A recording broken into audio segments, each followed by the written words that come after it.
चलिए, भारतीय भूगोल के अंतर्गत अब हम बात करते हैं खनिज के बारे में। खनिज यहाँ देख सकते हैं हम कंप्लीट रूप से इसका ओवरव्यू देखेंगे और इससे बनने वाले जो कुछ क्वेश्चन हैं उनको भी हम यहाँ पे देखेंगे।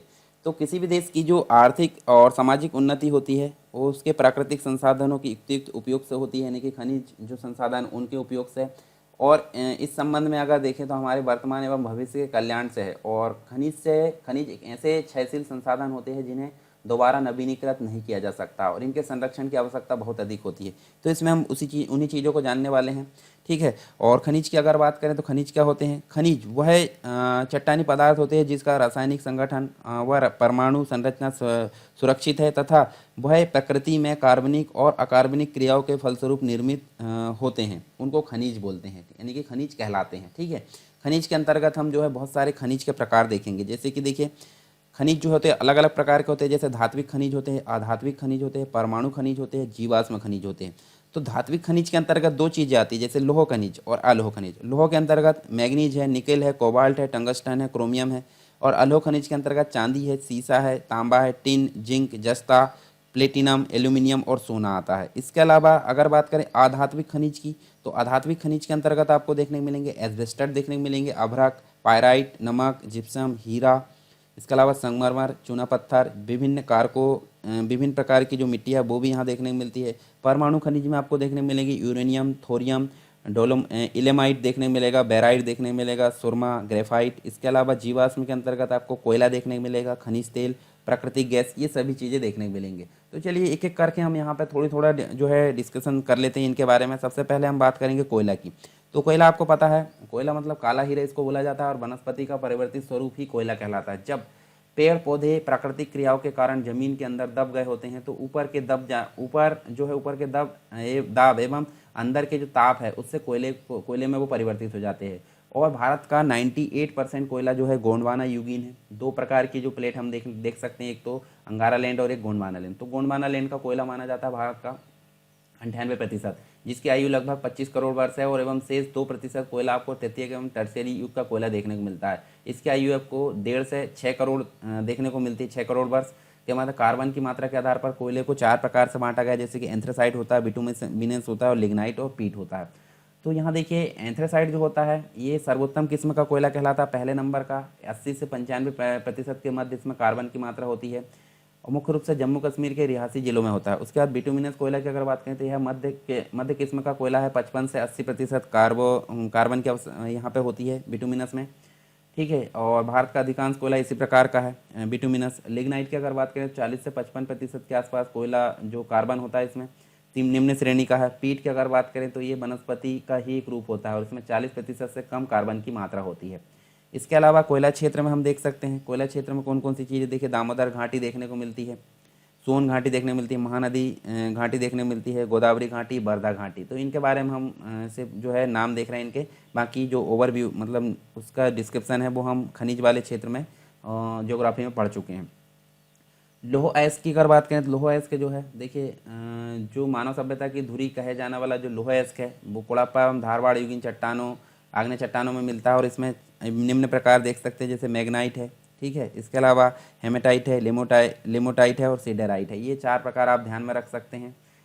सर्वोत्तम किस्म का आपको मैग्नेटाइट देखने को मिलेगा और उसके बाद निम्न किस्म का आपको सीडराइट देखने को मिलेगा। इसके अलावा आप देखें तो आपको देखने को मिलेगा क्या, यहाँ देख सकते हैं भारत के जो मतलब खनिज तेल की अगर बात करें तो खनिज तेल हमको देखने को मिलता है, जिसके अंतर्गत खनिज तेल एवं प्राकृतिक गैस देख सकते हैं। ये सभी टर्सरी युग के से ही प्राप्त होते हैं और सबसे ऊपर प्राकृतिक गैस मिलती है, उसके नीचे खनिज तेल और नीचे जल पाया जाता है। और प्रमुख खनिज तेल भी आप ध्यान में रख सकते हैं थोड़े, असम तेल क्षेत्र देखने को मिलेगा, उसके बाद गुजरात तेल क्षेत्र, पश्चिमी तटीय तेल क्षेत्र, पूर्वी तटीय तेल क्षेत्र और कावेरी तेल क्षेत्र देखने को मिलेगा। इसके अलावा कुछ इंपॉर्टेंट हम देख सकते हैं जो मतलब यहाँ खनिज है वो, उसकी अगर बात करें तो हमको देखने को मिलता है तांबा। तांबा आप देख सकते हैं बहुत ही इंपॉर्टेंट है, जिसके अंतर्गत बिजली के तार और बहुत सारे जो मशीन है, रेडियो मिश्र धातु, इनको बनाने के लिए इसका उपयोग किया जाता है। आग्नेय अवसादी चट्टान, कायांतरित चट्टानों से इसको प्राप्त किया जाता है। मैंगनीज की अगर बात करें तो इसके प्रमुख अयस्क है साइलोमेलीन है एवं ब्रोमाइड भी इसको बोला जाता है, ब्रोमाइड से भी इसको प्राप्त किया जाता है। इसका जो अयस्क बोला जाता है। भारत के मुख्य रूप से इसका प्रयोग जो है जंगरोधी इस्पात बनाने के लिए इसका उपयोग किया जाता है। बॉक्साइट की अगर बात करें तो ये एल्यूमिनियम का अयस्क है, ठीक है। एल्यूमिनियम बनाने के अतिरिक्त जो है बॉक्साइट का प्रयोग न जो चमड़ा है, चमड़ा को रंगने के लिए किया जाता है। पेट्रोल व डीजल साफ करने के लिए इसका प्रयोग किया जाता है। उसके बाद अभ्रक की बात करें, अभ्रक इसको माइका बोला जाता है। यह एक पारदर्शी, लचीला एवं विद्युत का कुचालक खनिज है, ठीक है। आग्नेय और कांतरिक चट्टानों में इसको पाया मतलब ये पाया जाता है। सोना की अगर बात करें तो काफ़ी बहुमूल्य धातु है, जो प्रकृति से जो है कभी भी शुद्ध रूप में प्राप्त नहीं होती, मतलब बाद में इसको प्राप्त। और जो सोना जो है नदियों की बालू में पाया जाता है, प्रेशर निक्षेप इसको कहते हैं। प्रमुख रूप से कोलार एवं हट्टी, जो 98% सोना उत्पादन यहाँ देखने को मिलता है। रामगिरी आंध्र प्रदेश के अंतर्गत यह देखने को मिलता है। स्वर्ण रेखा नदी में देखने को मिलता है। सिंधु नदी, सोन नदी में देखने को मिलता है। हीरा की अगर बात करें तो हीरा प्रकृति का सबसे कठोर तत्व है, कार्बन का सबसे शुद्ध रूप है। प्राचीन काल से ही भारत हीरे के लिए विश्व प्रसिद्ध रहा है, ठीक है। गोलकुंडा के खाने से निकाला गया कोहिनूर हीरा सदियों तक आकर्षण का केंद्र बना रहा। हीरा उत्पादन की दृष्टि से मध्य प्रदेश भारत में महत्वपूर्ण स्थान रखता है। जिप्सम की अगर बात करें तो जिप्सम अमोनियम सल्फेट नामक जो रासायनिक उर्वरक है, जिसका उपयोग मुख्यतः सीमेंट उद्योग में किया जाता है। 90% जिप्सम राजस्थान से प्राप्त होता है। सीसा की बात करें तो यह मुख्य रूप से गैलेना नामक अयस्क से प्राप्त होता है। विद्युत का कुचालक होने के कारण इसका उपयोग विभिन्न उद्योगों में किया जाता है। राजस्थान की प्रजवार खान सीसा उत्पादन के लिए काफ़ी प्रसिद्ध है। इसके बाद ग्रेफाइट की बात करें तो इसे जो है काला सीसा एवं प्लम्बगो के नाम से भी जाना जाता है। इसका उपयोग मुख्यतः पेंसिल की लीड एवं परमाणु रिएक्टरों में मंदक के रूप में किया जाता है। टंगस्टन की बात करें तो यह वुल्फ्रॉम नामक अयस्क से प्राप्त होता है। इसका उपयोग इस्पात को काटने, बिजली के बल्ब का फिलामेंट बनाने, इसके अलावा रेडियो, टेलीविज़न आदि उपकरणों में किया जाता है। इसके साथ ही एस्बेस्टस की अगर बात करें तो यह एक सफ़ेद अग्निरोधी खनिज है, जिसका उपयोग अग्निरोधी वस्त्र जो है बनाने के लिए, सैनिटरी पाइप व सीमेंट की चादर बनाने के लिए इसका उपयोग किया जाता है। आंध्र प्रदेश एस्बेस्टस का सबसे बड़ा उत्पादक राज्य माना जाता है। इसके अलावा तेलंगाना, राजस्थान भी इसमें प्रमुख है। यूरेनियम की अगर बात करें तो यह एक प्रमुख खनिज है, जो यूरेनाइट, पिंच ब्लेड एवं जो समर स्काइट है नामक अयस्क से प्राप्त होता है। इसे मेटल ऑफ होप भी कहा जाता है, यूरेनियम को मेटल ऑफ होप। झारखंड के सिंहभूमि जिले की जादूखेड़ा जो जादूगोड़ा जो खान है, यूरेनियम के लिए काफ़ी प्रसिद्ध है। फिर बाद में लास्ट देखते हैं थोरियम। यह एक परमाणु खनिज है, जिसके अयस्क थोरियोनाइट, एलेनाइट एवं मोनोटजाइट है। और भारत थोरियम का सबसे बड़ा उत्पादक देश है। यह केरल की तटीय रेत में बड़ी मात्रा में पाया जाता है। तो ये कुछ ओवरव्यू हमने देखें जो खनिज है उसके बारे में। अब बात कर लेते हैं अभ्यास प्रश्नों की। अभ्यास प्रश्न होंगे विगत वर्षों में पूछे गए आईएएस और पीसीएस में, यानी कि यूपीएससी और स्टेट पीएससी में पूछे गए। इसके अलावा कुछ मॉडल क्वेश्चन आंसर देखेंगे, जो कि आगामी भविष्य में आपके एग्जाम के लिए काफ़ी इंपॉर्टेंट सिद्ध हो सकते हैं। तो इस हिसाब से पहला क्वेश्चन हम देखते हैं। पहला क्वेश्चन, भारत का सबसे महत्वपूर्ण खनिज जो रॉक तंत्र है, खनिज रॉक तंत्र की अगर बात करें तो ये कहाँ कौन सा है? ये है धारवाड़। धारवाड़ मतलब बी नंबर का हमारा राइट आंसर। काफ़ी इंपॉर्टेंट क्वेश्चन है जो पहले पूछा गया है। भारत में सबसे महत्वपूर्ण खनिज युक्त सेल तंत्र जो है धारवाड़ तंत्र है। ये शिलाएं अत्यधिक धात्विक है, जिनमें सोना, लोहा, मैंगनीज, डोलोमाइट, चांदी, अभ्रक, कोबाल्ट, क्रोमियम, तांबा, टंगस्टन, सीसा, ये सभी खनिज प्राप्त होते हैं। धारवाड़ संरचना का सर्वाधिक विकास कर्नाटक के धारवाड़ क्षेत्र में हुआ, ठीक है। इसके अलावा जो है, इसके अतिरिक्त जो है धारवाड़ चट्टानें अरावली, छोटा नागपुर का पठार, मेघालय, हिमालय, लद्दाख, जास्कर, गढ़वाल, कुमायूं क्षेत्र में पाई जाती है। अवसादी चट्टान में निर्मित होने के कारण इसका आर्थिक दोहन भी आसान है। नेक्स्ट क्वेश्चन है, भारत में जो है निम्न में से किस भाग में खनिज संसाधनों के सबसे बड़े भंडार है? तो देखिए, खनिज संसाधनों के सबसे बड़े भंडार हमको देखने को मिलते हैं दक्षिण पूर्व में। दक्षिण पूर्व इसका राइट आंसर है। दक्षिण पूर्व यानी कि आप देख सकते हैं छोटा नागपुर का पठार और जो दंडकारण्य क्षेत्र है उस तरफ ये देखने को मिलेगा। भारत में लोहा इसके निम्न में से किस क्रम की सेलों में पाया जाता है? तो ये जो है इसका राइट आंसर है धारवाड़, यानी सी नंबर का राइट आंसर है। इसके अलावा निम्न में से कौन जो है भारत में सबसे बड़ी मशीनीकृत खान है? तो ये देखिए बैलेडीला की जो खान है वो मशीनीकृत सबसे बड़ी खान देखने को मिलती है। एशिया का श्रेष्ठ जस्ता सीसा अयस्क भंडार जो है उपलब्ध है, तो ये कहाँ पे है? ये देखिए, ये जो है भीलवाड़ा जिले के रामपुर अगुचा में स्थित है, ठीक है, उपलब्ध है यहाँ पे।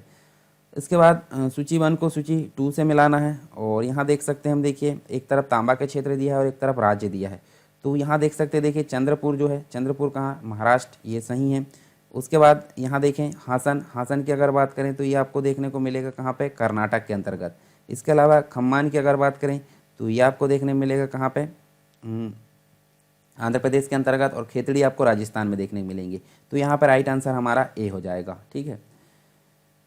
इसके अलावा खेतड़ी किस के लिए प्रसिद्ध है? खेतड़ी अभी हमने देखे तांबे के लिए प्रसिद्ध है, यानी कि सी नंबर का राइट आंसर होगा। नेक्स्ट है बॉक्साइट अयस्क है। बॉक्साइट किसका अयस्क है? बॉक्साइट एल्यूमिनियम का अयस्क है, अभी हमने देखे थे। इसके साथ ही हम देखें नेक्स्ट क्वेश्चन, भारत में टिन का सर्वाधिक उत्पादक जो है कहाँ पे है?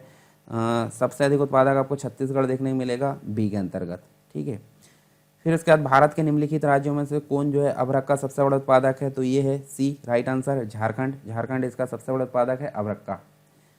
नेक्स्ट है निम्नलिखित में से किन जिलों में भारत की सबसे बड़ी अभ्रक मेखला पाई जाती है? तो यहाँ पे जो है सी नंबर का राइट आंसर यानी हजारीबाग, गया और मुंगेर के अंतर्गत ये देखने को मिलती है। नेक्स्ट क्वेश्चन है संगमरमर है। संगमरमर क्या है? तो संगमरमर एक प्रकार का क्या है? पुनर्विकृत चूना पत्थर, ये इसको बोला जाता है। ए नंबर का राइट आंसर है। इसके अलावा निम्नलिखित सेल तंत्रों में कौन भारत के कोयला निश्चय यानी डिपॉजिट्स का प्रमुख स्रोत माना जाता है? तो ये गोंडवाना तंत्र यहाँ देखने को मिलता है, राइट आंसर। भारत के जो सेल समूह है उसमें गोंडवाना सेलों को सबसे महत्वपूर्ण मानने के लिए निम्नलिखित में से कौन सा तर्क उपयुक्त है? तो कौन सा तर्क है? जैसे इनमें से भारत का 90% अधिक चूना पत्थर भंडार पाया जाता है, ये गलत है। इनमें भारत का 90% से अधिक कोयला भंडार पाया जाता है, यही आंसर है, बी नंबर का हमारा सही है। 90% से अधिक कोयला भंडार यहाँ पाया जाता है गोंडवाना सेल समूह में। ठीक है, सबसे महत्वपूर्ण मानने का प्रमुख कारण है, तो बी नंबर का राइट आंसर है। निम्नलिखित राज्यों में किस एक राज्य में नामाचिक नामफुक कोयला क्षेत्र अवस्थित है? तो ये अवस्थित कहाँ पे है? ए नंबर का राइट आंसर, अरुणाचल प्रदेश में। इसके बाद है कोयले के बृहद जो सुरक्षित भंडार होते हुए भी भारत क्यों मिलियन टन कोयले का आयात करता है? तो इसका कारण क्या है? इसका कारण यहाँ देखिए सही कथन का चुनाव करना है। तो भारत की यह नीति वह अपने कोयले के भंडार को भविष्य के लिए सुरक्षित रखने और वर्तमान उपयोग के लिए इसे अन्य देशों से आयात करता है, ये बिल्कुल गलत है। जबकि भारत के अधिकतर विद्युत संयंत्र कोयले पर आधारित है, उन्हें देश में पर्याप्त मात्रा में कोयले की आंतरिक आपूर्ति नहीं हो पाती, ये ऑप्शन सही है। इस्पात कंपनियों को रबड़ मात्रा में कोक कोयले की आवश्यकता पड़ती है जिससे आयात करना पड़ता है, ये भी सही है। तो पहला छोड़कर दूसरा तीसरा सही है, यानी कि हम देख सकते हैं बी नंबर का राइट आंसर है। भारत में सबसे पुराना तेल का भंडार कहाँ है? सबसे पुराना तेल का भंडार आपको असम में देखने मिलेगा, डिगबोई, असम डिगबोई, डी नंबर का राइट आंसर है। भारत में सर्वप्रथम खनिज तेल का कुआं खोदा गया, तो ये कहाँ खोदा गया? ये माकूम में खोदा गया। और ये देख सकते, देखिए सर्वप्रथम माकूम मतलब असम के अंतर्गत माकूम क्षेत्र में 1867 में खोदा गया और 1866 में असम के नहरपुरा के पास तेल कुआं खोदा गया, लेकिन उससे जो तेल प्राप्त नहीं हो सका। ठीक है, तो 67 वाला यानी माकूम सही इसका आंसर है। निम्न में से कौन सा जो है जोड़ा सही है? तो असम बरौनी तेल क्षेत्र शोधन क्षेत्र, ये गलत है। ठीक है, आंध्र प्रदेश विशाखापट्टनम तेल शोधन क्षेत्र, ये सही है। महाराष्ट्र, ये भी गलत है। कोयना, गुजरात मथुरा, ये भी गलत है। तो हमारा बी नंबर का राइट आंसर है। और इसके अलावा आप देख सकते हैं, जैसे असम की अगर बात करें तो बोगाईगांव, डिगबोई, नुनमाटी, नुमालीगढ़, ये देखने को मिलता है। गुजरात में आपको कोयली, जामनगर, महाराष्ट्र में ट्राम्बे, रत्नागिरी, बिहार में बरौनी, उत्तर प्रदेश में मथुरा, इसके अलावा हरियाणा में पानीपत, पंजाब में भटिंडा, तमिलनाडु में नागपट्टनम, आंध्र प्रदेश में तातिपाका, उड़ीसा में पारादीप, मध्य प्रदेश में बीना, कर्नाटक में मंगलोर। इसके अलावा आप देखें तो भारत की पहली रिफाइनरी डिगबोई देखने को मिलती है 1901 में। स्वतंत्र भारत की पहली रिफाइनरी मुंबई में 1954 में। देश की सबसे बड़ी तेल रिफाइनरी जामनगर गुजरात में। और सार्वजनिक क्षेत्र की सबसे बड़ी कोयली गुजरात में, ये रिफाइनरी देखने को मिलती है। भारत में सर्वप्रथम तेल ऊर्जा संकट कब हुआ? तो ये देख सकते हैं हम, देखिए यहाँ पे 1970 से 1980 के दौरान यह देखने को मिलता है, डी नंबर का राइट आंसर है। हाइड्रोजन विजन 2025 संबंधित है, ये किससे संबंधित है? ये है पेट्रोलियम उत्पादन के भंडारण से संबंधित। भारत के निम्नलिखित क्षेत्रों में जो है किसमें या किनमें सेल गैस के संसाधन पाए जाते हैं? तो यहाँ देख सकते हैं कैम्बे बेसिन में पाए जाते हैं, कावेरी बेसिन में पाए जाते हैं और कृष्णा बेसिन में भी, यानी कि डी नंबर का राइट आंसर सभी।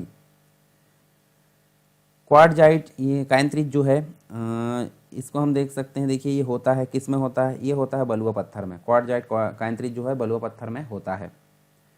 इसके अलावा निम्नलिखित में से कौन धातु जो है धातु खनिज नहीं है? तो यहाँ देखिए जिप्सम, जबकि हेमेटाइट है, बॉक्साइट है, लेमोनाइट है, जिप्सम यहाँ पे धातु खनिज नहीं है। ठीक है, तो आप देख भी सकते हैं, ये सरणी हम पहले देख सकते हैं, देखे थे। धातु खनिज नहीं है, धातु में आपको ये देखने को मिलेंगे और अधात्विक में आपको ये वाले देखने को मिलेंगे, तो आप इनको ध्यान में रख सकते हैं। परमाणु खनिज में देख सकते हैं और जीवाश्म खनिज में देख सकते हैं। केरल के कई भागों की जो समुद्र तटीय बालू है उसमें निम्नलिखित पदार्थों में से कौन से पाए जाते हैं?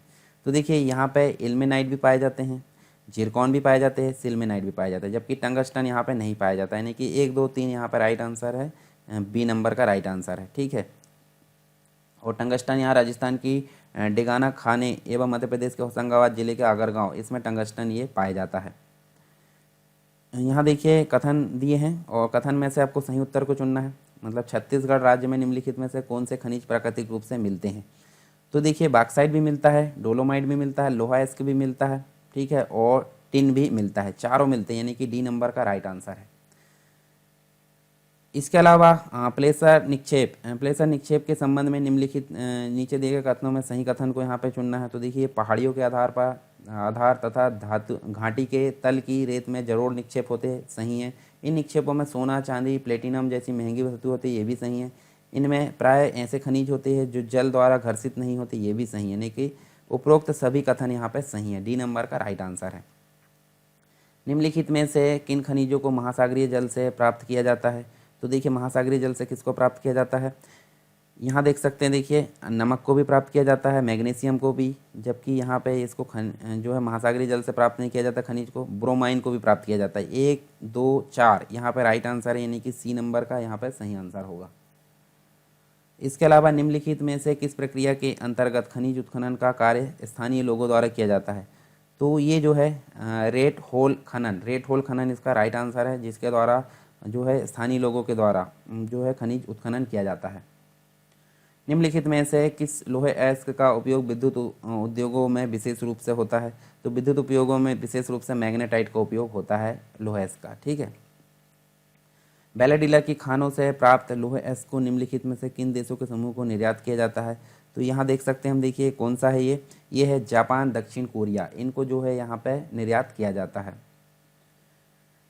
नीचे दिए गए कथनों पर विचार करना है और यहाँ देखिए सही, मतलब इनमें से कथन का चुनाव करना है, सही कथन का। ठीक है, तो देखिए मैग्नीज मुख्य रूप से इस्पात के निर्माण में प्रयोग किया जाता है, सही है। मैग्नीज ब्लीचिंग पाउडर, कीटनाशक दवाई व पेंट बनाने के लिए प्रयोग किया जाता है, ये भी सही है।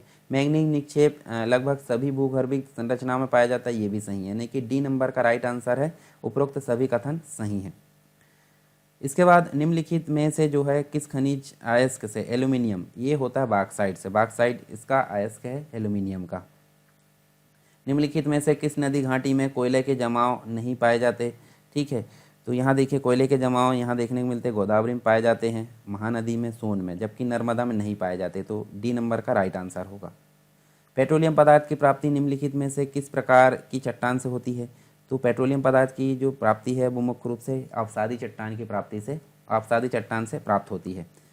सर्वोत्तम किस्म का कोयला की अगर बात करें तो ये कौन सा है? ये है एंथ्रेसाइट। एंथ्रेसाइट ये देखिए लगभग इसमें सबसे अधिक मात्रा में कार्बन की मात्रा होती है। ठीक है, 80 से 95%।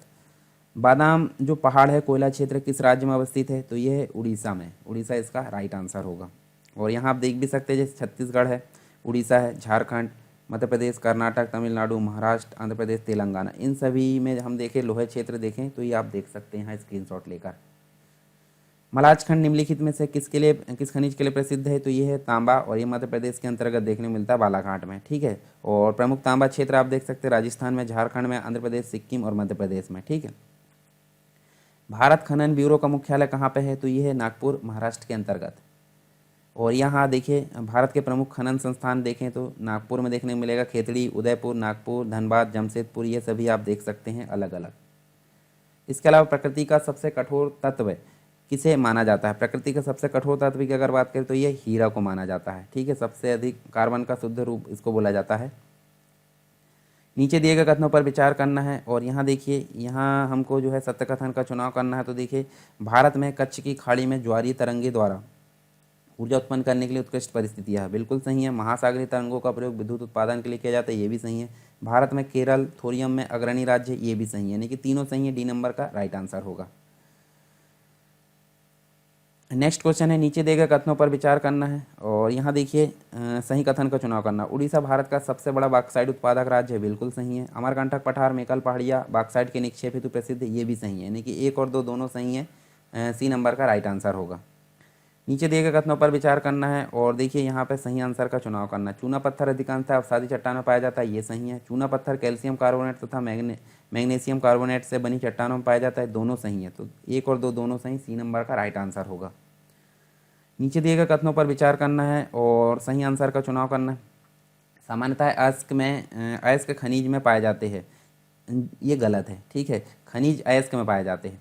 इसके अलावा बैलेडीला पहाड़ी जो है श्रृंखला में उच्च हेमेटाइट पाया जाता है, बिल्कुल सही। तो ओनली 2 यानी कि बी नंबर का राइट आंसर होगा।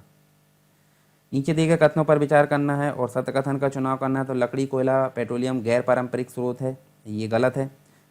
इसके अलावा सौर, पवन, ज्वारीय ऊर्जा परंपरागत शोध, ये भी गलत है। तो यहाँ डी नंबर का हमारा राइट आंसर है। और इसमें हम देखें तो देखिए ऊर्जा के गैर परंपरागत स्रोतों में सौर, पवन, ज्वारीय, भूतापीय, बायोगैस, परमाणु ऊर्जा शामिल है। ऊर्जा के परंपरागत स्रोतों में लकड़ी, कोयला, पेट्रोलियम, प्राकृतिक गैस, जल विद्युत, ताप विद्युत सम्मिलित है। तो यहाँ हमारे जो है खनिज से संबंधित जो ओवरव्यू है वो हमने देखे और विभिन्न प्रकार के क्वेश्चंस को हमने डिस्कस किया डिस्क्रिप्शन के साथ में। आई होप सारी चीज़ें आपको क्लियर हुई होगी। और अगर किसी प्रकार का डाउट है तो आप कमेंट बॉक्स में मुझे बताइए, कुछ सजेशन है तो भी आप बता सकते हैं। टेलीग्राम का चैनल और जो डिस्कशन ग्रुप है उसको ज्वाइन कर सकते हैं। PDF वगैरह और सारी चीज़ आपको वहाँ पर मिल जाएगी। और सिक्वेंसली सारी चीज़ प्राप्त करने के लिए आप ऐप को डाउनलोड कर सकते हैं। एंड्रॉयड प्ले स्टोर में जाकर सरकार स्टडी वेब्स एजुकेशन ऐप को डाउनलोड कर सकते हैं, ठीक है। डिस्क्रिप्शन बॉक्स में भी उसकी लिंक मिल जाएगी, इसमें आपको सारी चीज़ें सीक्वेंस में मिल जाएगी।